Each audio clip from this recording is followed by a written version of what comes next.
আসসালামু আলাইকুম পরাণের ভাই বোন, চলে এসেছি আমি নতুন আরেকটা ভিডিও নিয়ে। যে ভিডিওতে পার্কে বসে হাজবেন্ডের সাথে খুনসুটি করেছিলাম, সেই ভয়েসটা আজকে রিমুভ করে দিয়েছি। কারণ তোমরা অনেকেই বলো আপা দুইবার ভয়েস আসে।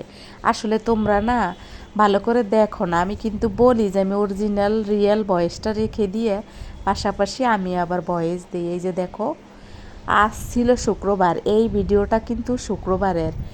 আমি এই শুক্রবারে বাসায় থাকতে পারি নাই, তার কারণ আমার 6টা 20-এ চলে যাইতে হয়েছে অফিসে।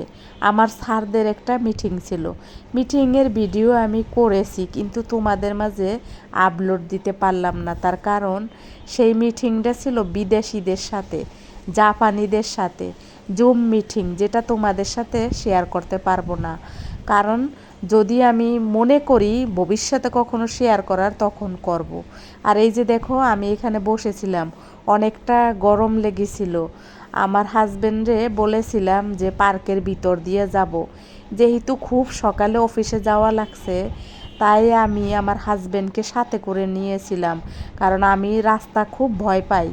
আগে যখন অফিসে যেতাম, বাসা থেকে মাত্র 15 মিনিট লাগতো অফিসে যেতে। যদি জোরে হাইটে যাইতাম তাহলে 10 মিনিটে যেতে পারতাম, কিন্তু এখন 2 ঘন্টায়ও আমি যেতে পারি না অফিসে।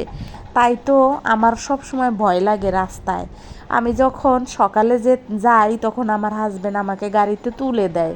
যদিও আমার অফিসিয়াল গাড়ি, সবাই আমাদের অফিসের লোকেই থাকে, তারপরও আমার হাজবেন্ড আমাকে তুলে দেয় প্রতিদিন। আর আমার সাথে আমার এক কলিগ আমার গলিতেই থাকে, দুজনে একসাথে আসি। যাই হোক, তোমরা হয়তো আমার ব্যাকগ্রাউন্ড অনেক টানাটানি করো, আমি পছন্দ করি না। আমি কিন্তু কারো লাইফে উকি দিই না, আমার পছন্দ না। আবার আমি কারো ভিডিওতে নজর লাগাই না। আমার ভালো লাগে, আমি দুষ্টামি করে কমেন্ট করি, কিন্তু আমি কখনো নজর লাগাই না।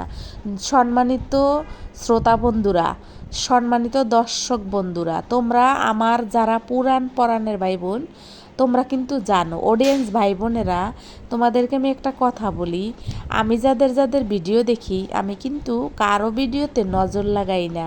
তবে অনেক আপুদেরই নাকি খুব খারাপ লাগে মানুষের কথায়। আসলে মানুষের কথায় যদি আমরা কান দিই তাহলে বেঁচে থাকা দায় হয়ে যাবে, বেঁচে থাকা যাবে না।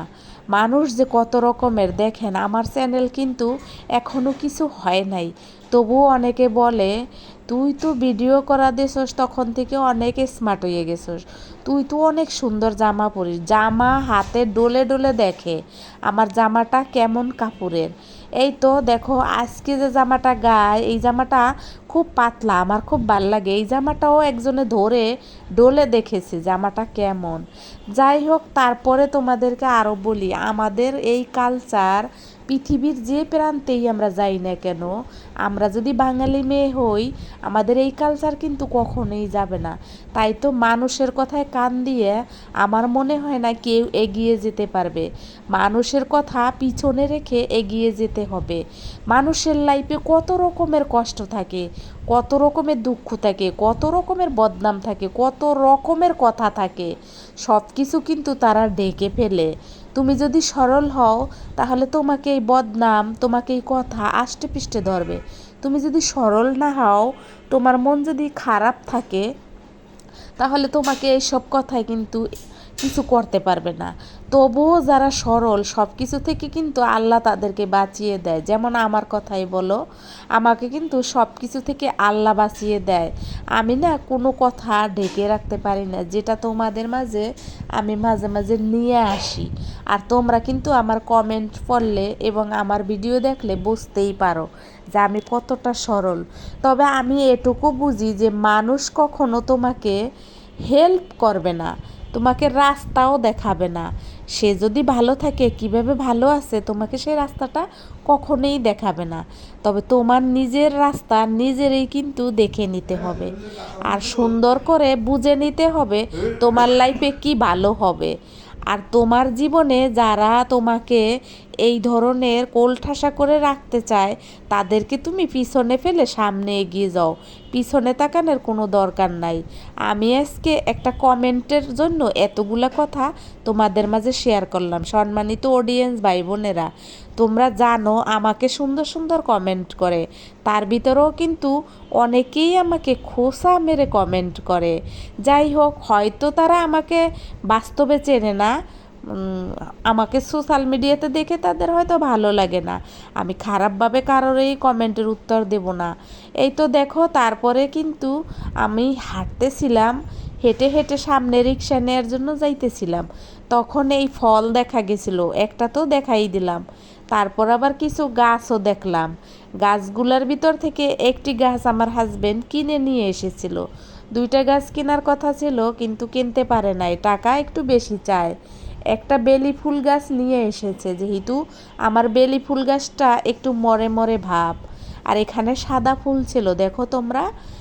আমি আসলে তোমাদেরকে যে কারণে আজকের ভিডিওটা নিয়ে এসেছি সেটা হইলো, মানুষ যে কত রকমের কথা বলতে পারে, মানুষ যে কত রকমের রসালো দিয়ে কথা বলতে পারে, সেগুলা যদি মনে রেখে তুমি কষ্ট পাও তাহলে তুমি কখনোই শান্তির মুখ দেখতে পাবে না, তোমার সবসময় কষ্টই ফিল হবে। আর তুমি কাউকে কখনো কষ্ট দিয়ে কথা বলবে না, কিন্তু মানুষ থেকে তোমার কষ্ট পেতে হবে, এটাই হইল প্রকৃতির নিয়ম। আমি জানি না কেন প্রকৃতি এরকম নিয়ম করে, তবে তোমাকে কিন্তু আল্লাহ তাআলা ভালোবাসবে, একসময় না একসময় তোমাকে সেসব থেকে উদ্ধার করে দেবে। আর এই যে দেখো, এই মেহেন্দি গাছটা পছন্দ হয়েছিল। সবশেষে কিন্তু বাসায় এসেছি, বাসায় এসে ভাত খেয়েছি। শুক্রবার দিন মানুষ গরুর মাংস দিয়ে ভাত খায়, দেখো আমি কিন্তু শাক দিয়ে ভাত খেয়েছি। খুবই টেস্ট ছিল শাক। আমার গ্রামের মানুষ ভাবে আমি সব সময় ভালো ভালো খাবার খাই। আসলে কি জানো, এই শাকের মতো ভালো খাবার আমাদের লাইফে অনেকটাই কষ্ট করে আসে। তার কারণ এই শাকটা রান্না করতে যে কষ্ট হয়, গরুর মাংস রান্না করতে কিন্তু এত কষ্ট হয় না। যারা তোমরা জব করো তারা তো জানো, আর যারা ঢাকাতে থাকো তারাও জানো। কিন্তু যারা গ্রামে থাকো তারা না এই শাক খায় না। তার কারণ এই শাক খায় গরিব যারা, তারা। গ্রামের মানুষের ধারণা এটাই। অথচ এই শাক খাইতে আমার কতটা যে কষ্ট হইছে, শাক বাছা, ধোয়া, রান্না করা। গরুর মাংস রান্না করতে কিন্তু এতটা কষ্ট হয় না। যাই হোক, গ্রামের মানুষের উদ্দেশ্যে বলবো, এই শাক ঢাকা শহরের মানুষ স্বর্ণের মতো কিনে খায়। 5 স্টার হোটেলেও এই শাকবাজি হয় এখন বর্তমানে। যাই হোক, তোমরা আসলে এগুলো বুঝবে না, অনেকেই আমার কথা বুঝবে না আমি কাদের উদ্দেশ্যে কথাগুলো বলতেছি। সবশেষে আমার হাজবেন্ড ছাদে কাপড় লেড়েছিল, সে কাপড় বাতাসে পড়ে না যায় এই জন্য সে বসে পাহারা দিতেছিল, তাই তো তাকেও একটু ভিডিও করেছিলাম। আর এতটা ক্ষুধা লেগেছিল, আমার হাতে ভাত নেওয়া দেখলে তো তোমরা বুঝতেই পারবা আমার হাজবেন্ড কিন্তু আমার জন্য অপেক্ষা করে নাই, সে কিন্তু আমার আগেই খেয়ে ফেলছে। তার কারণ ওরা আমার থেকে আরও বেশি ক্ষুধা লেগেছিল।